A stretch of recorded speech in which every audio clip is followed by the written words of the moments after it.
Hey everybody, welcome back to Dom Talks Movies. I'm your host Dom, also known as Turbo Shark, also known as Badunkadunkatron, also known as Godzillionaire. Let's talk movies.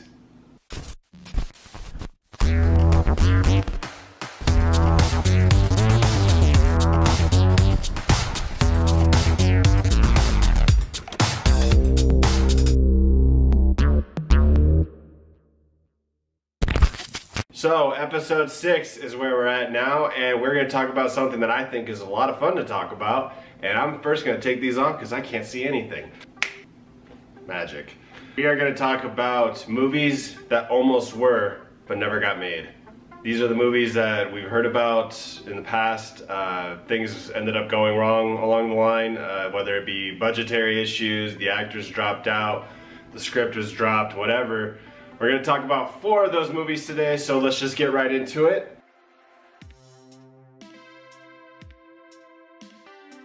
Okay, so apparently sometime in the 70s, I have to imagine it's the 70s, maybe late 60s, the Lord of the Rings movie had not been made yet, but somebody did want to get that movie made, and that was none other than the Beatles. The 4 guys in the Beatles wanted to make their own Lord of the Rings movie. Paul McCartney was going to play Frodo, John Lennon was Gollum, Ringo Starr would have been Samwise, and George Harrison as Gandalf.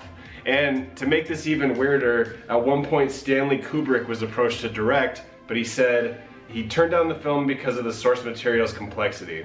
Another kibosh on this idea was J.R. Tolkien himself, who said he didn't want the Beatles to make a Lord of the Rings movie because he thought it would be too much like A Hard Day's Night. It just blows my mind to think that there could have been a Lord of the Rings movie like 30 years before it actually got made. Like the finished product that we got was actually like very good and probably as good as it can get. Just to think that there could be a VHS copy in my room right now of Lord of the Rings starring the Beatles seems so tantalizing.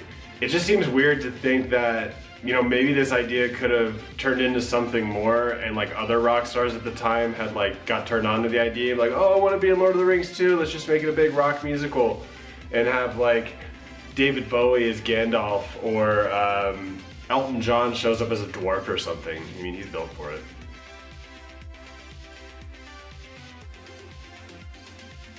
Okay, the second movie I couldn't find a whole lot of information on, but I remember hearing about this movie years ago, probably like at the time of its conception.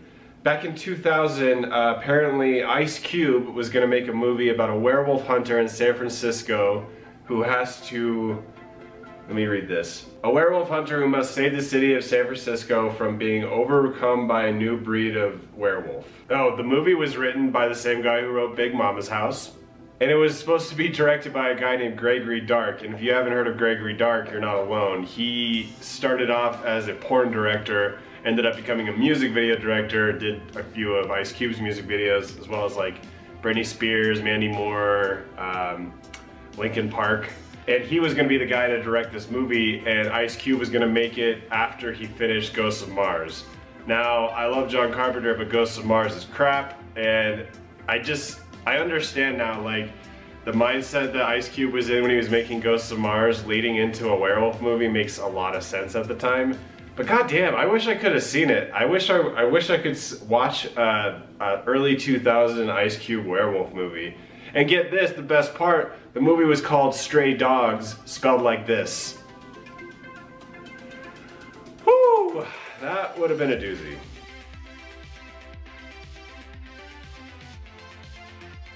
The third movie on the list is an Arnold Schwarzenegger, Paul Verhoeven team up. They actually made Total Recall in 1990, and they wanted to make another movie together. So this movie came about in like 1994. Maybe the idea came out a little bit before, but 1994 was when it was actually looking like it was gonna get made. Paul Verhoeven and Carolco Pictures. I don't know if you remember Carolco Pictures, but this is their logo before their movies.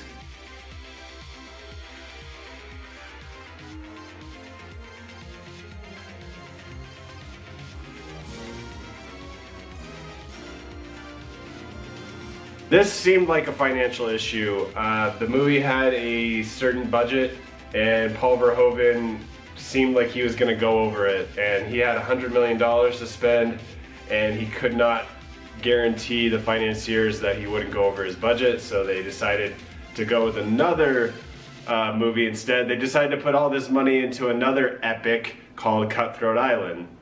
I never even watched Cutthroat Island. I feel like looking at the cover of Cutthroat Island and watching the trailer for that movie just makes my decision so much easier. Like, I don't want to watch it. I have no desire. Matthew Modine as like a swashbuckler pirate, Gina Davis, like, it just doesn't work for me. I find myself being fired upon by an entire ship! No, thank you. So Cutthroat Island was supposed to be this big, epic, tale of the seas type of adventure, Treasure Island deal, and instead it floundered, pun intended, I can't wink.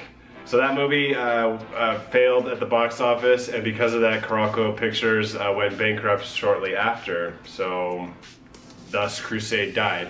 Crusade would have been about Arnold Schwarzenegger playing a guy during the Crusades who was like a thief, and then he ends up faking a miracle. The Catholic Church decides to send him to the Middle East to conquer something or other. I don't know about the Crusades. And apparently Christopher McDonald would have played the villain. If you're not familiar with the name Christopher McDonald, you probably know him as this guy. Well, moron, good for Happy Gilmore, oh my God!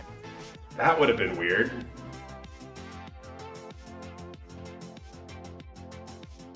As far as the first three movies go, I've read and heard about those movies a long time ago, so talking about them wasn't completely new to me. But this fourth movie we're going to talk about is something I found out yesterday. Apparently a movie called Isobar. Let me tell you the plot. A plant-like alien runs amok on the maiden voyage of a futuristic transatlantic train. It's a sci-fi horror film. And this movie would have been directed by none other than Roland Emmerich, who made Independence Day. The script was written by the same guy who wrote Die Hard and Commando. And the cherry on top of the sundae, Sylvester Stallone would have starred in a movie where he fought a plant-like alien on a train. What a missed opportunity. And he would have been joined in the cast by Kim Basinger, Walter Matthau, and Jim Belushi. This is the weirdest cast I've ever heard of. You're gonna tell me there was a plant alien monster on a train movie starring Stallone and Walter Matthau? This sounds so silly. But apparently it actually was going to happen. The artist, Geiger, the guy who does the artwork for the Alien movies, he apparently designed the train. And the train was going to be like some sort of like a bio train, like it's alive, but it's not. It's mechanical, but it's also alive.